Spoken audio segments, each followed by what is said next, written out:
माँ दुर्गा को शक्ति, साहस और करुणा की प्रतीक माना जाता है। वे नारी शक्ति का वह स्वरूप है जो अधर्म का नाश और धर्म की स्थापना करती है। जब जब संसार में असुरों का अत्याचार बढ़ा है, तब तब माँ दुर्गा ने अपने दिव्य रूप से मानवता की रक्षा की है। प्राचीन काल में महिषासुर नामक एक अत्याचारी असुर था, जिसने ब्रह्मा जी से वरदान प्राप्त कर लिया था कि कोई भी देवता या पुरुष उसे नहीं मार सकता। इस वरदान के घमंड में वह स्वर्ग और पृथ्वी पर अत्याचार करने लगा। देवता उसके आतंक से भयभीत होकर त्रिदेव ब्रह्मा, विष्णु और महेश के पास गए। तब तीनों देवों की शक्ति से एक अद्भुत तेज प्रकट हुआ और उसी तेज से माँ दुर्गा का जन्म हुआ। माँ दुर्गा को सभी देवताओं ने अपने अपने अस्त्र प्रदान किए। भगवान शिव ने त्रिशूल, विष्णु ने चक्र, इंद्र ने वज्र और अग्निदेव ने शक्ति दी। सिंह पर सवार होकर माँ दुर्गा युद्ध के लिए निकली। 9 दिनों तक चले भयंकर युद्ध के बाद अंततः माँ ने महिषासुर का वध कर दिया।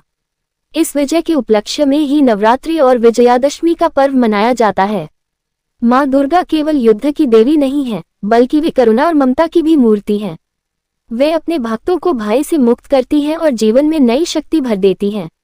जब कोई मनुष्य सच्चे मन से उनका स्मरण करता है, तो माँ उसकी रक्षा करती है और उसे सही मार्ग दिखाती है।